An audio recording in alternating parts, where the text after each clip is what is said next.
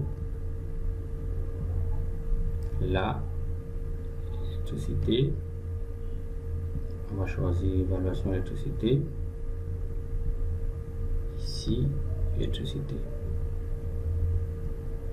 Voilà, ok. Ensuite, on a nourriture, hein. Je crois, valeur logement. Je crois que j'ai fait des petites erreurs, hein, c'est ça, hein. Valeur logement. Bon, je fais d'abord valeur nourriture avant de revenir regarder le reste. Valeur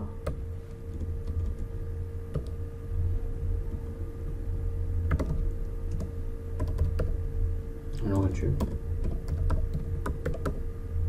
Mot. Pour le mot. Voilà. Donc ici, évaluation nourriture inférieure à l'indemnité représentative de la nourriture. Alors on prendra ici évaluation nourriture. Sinon, on prendra ici l'indemnité représentative de la nourriture. Voilà, je crois que c'est bon. Ok, je vais d'abord dire, je vais d'abord fermer ça. Quitter. Voilà, on a déjà domestique, eau, électricité, logement, nourriture, reste véhicule. Voilà. Donc, je vais dire test, véhicule, valeur, véhicule. Là, je vais dire valeur véhicule. Pour le mémo, val n. Si l'évaluation du véhicule est inférieure à l'indemnité du véhicule, alors tu vas me prendre la valeur du véhicule serait égale ici à l'évaluation du véhicule, c'est-à-dire salaire brut taxable intermédiaire fois son taux qui est de 10%. Véhicule. Sinon, tu me reprends ici l'indemnité du véhicule. Voilà. Je vais fermer ça, je vais décocher quitter, je vais décocher l'option création en chaîne. Donc j'ai déjà les valeurs domestiques, valeur eau, valeur d'électricité, logement, nourriture et véhicule. Donc étant donné, bon, puisqu'on a déjà nos valeurs, on pourra donc ici venir calculer le salaire brut taxable définitif en faisant ici le salaire brut taxable intermédiaire plus la somme totale des valeurs des avantages en nature obtenus. Donc on va venir ici salaire brut taxable intermédiaire. Donc c'est du type on va prendre ça, salaire brut taxable, salaire net taxable, tu calcules, ok. 8 en bas, ok. Donc on va faire ici le salaire brut taxable intermédiaire plus les valeurs des avantages en nature qu'on a eu à calculer. Donc ça on va dire salaire brut taxable définitif dans le code de base. Salaire type calcul, voilà, salaire brut taxable définitif, salaire brut taxable définitif, mémo base. On va prendre ici le salaire brut taxable intermédiaire dans base plus, je vais insérer ici les constantes plus toutes les valeurs, toutes cette valeur-ci. Bon, je peux ici, non, bon, le valeur domestique, ok, c'est vraiment encore une constante. Je vais prendre ça plus, ok, je vais prendre électricité, logement, nourriture, véhicule. Voilà, donc toutes ces valeurs-ci, j'ai déjà inséré domestique. Donc je vais ici valider tout cela, sélectionner. Donc je vais vous montrer là où j'ai cliqué, insérer constante, j'ai cliqué sur sélectionner. Voilà. Donc ici je vais donc mettre c'est plus partout, voilà, simplement plus partout. Voilà, donc voici mon salaire brut taxable définitif que j'ai pu obtenir. Maintenant, salaire brut taxable définitif, où est-il passé? Je l'ai pas logé. Ah, je l'ai pas mis en base. Bon, je vais chercher salaire brut taxable définitif. Donc je me disais que je l'ai mis dans base. Salaire brut taxable. Voilà, il n'y a pas mis S. Il faut faire attention. Lorsque vous saisissez le code mémo, sinon il ne se retrouvera pas dans le mémo. Voilà, je l'ai récupéré. Je viens donc ici d'en bas. Voici. Voilà, donc voici mes constantes que je vais utiliser pour calculer certaines rubriques. Alors, j'ai déjà obtenu le salaire brut taxable définitif. Maintenant, je peux ici, je peux avoir le salaire net taxable. Le salaire net taxable ici, c'est le salaire brut taxable définitif fois 0,7 moins le PVID moins ici 41 667, c'est-à-dire l'appartement qui est 500 000 divisé par 12. Ok, parce que l'appartement, je fais 500 000 blancs. Donc ça dépendra aussi de votre pays, à combien vaut l'appartement. On va ici faire ce ratio. Donc on va faire ici le salaire brut taxable définitif qui sera multiplié par 7%, 0,7 moins la constante, moins PVID, moins 41 667. Donc je vais venir ici tout simplement le salaire brut taxable définitif. Je crois que c'est salaire net taxable. Ok, je vais créer la constante salaire net taxable. Alors on a dit que c'est le salaire brut taxable. Bon, salaire net taxable. Salaire net taxable. En base. Ok, c'est le salaire brut taxable définitif qu'on a créé. Vous avez une valeur multipliée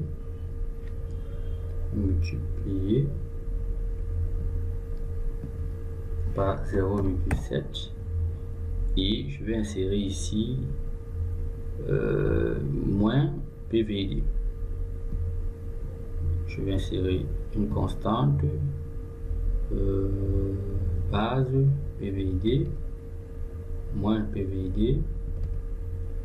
Bon, ici il faut savoir que sage P ne respecte pas la priorité, hein, c'est-à-dire en mathématiques on dit multiplication, division, non.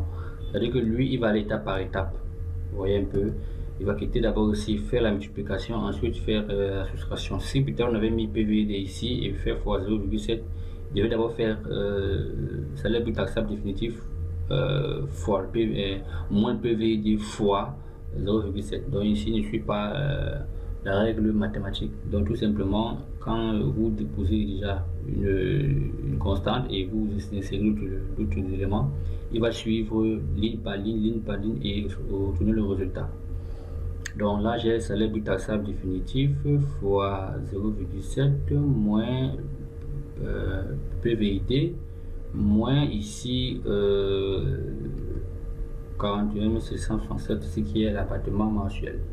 Donc 41 667 41 667. Donc je vais faire ici moins je crois que c'est ça. Non, elle est montée. Je vais supprimer ça. Oui, je vais insérer une valeur. Bon, ici on avait quoi? Ici on avait, oui, là je dois avoir moins le PVID. Bon, je sais pas pourquoi il est là. Bon, je vais ici, je vais supprimer ça.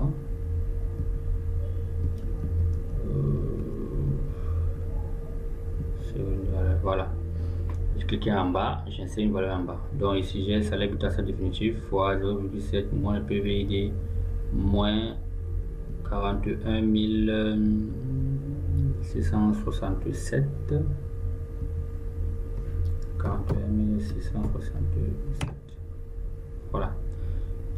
Là, j'ai mon salaire net taxable. Maintenant que j'ai obtenu mon salaire net taxable, je peux calculer ici ma base de crédit foncier patronal.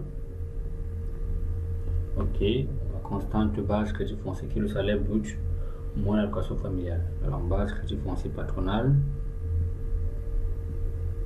je vais loger dans quel. Je vais loger dans base, hein, toujours dans base. Toujours dans base. Donc, base crédit foncier patronal.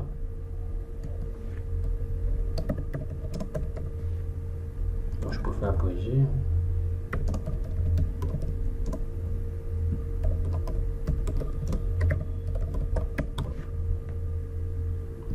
Base. Ici, on a dit salaire brut, dans le brut moins allocation familiale. Donc, on va chercher ici la constante brute.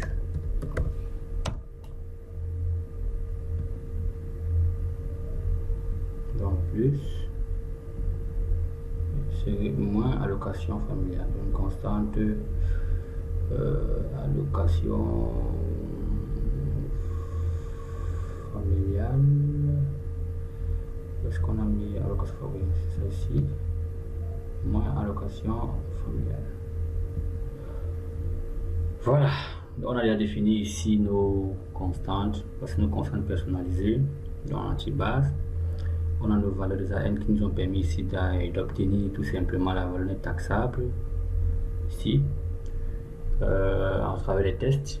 Donc on a fait des évaluations conformément ici au cours des impôts, et là on a utilisé ces valeurs à partir du test pour pouvoir calculer la valeur nette taxable, comme vous avez vu ici dans le programme. Donc ici on a utilisé les valeurs des évaluations pour obtenir le salaire brut taxable définitif et qui nous a permis d'avoir le salaire net taxable à partir du PVID.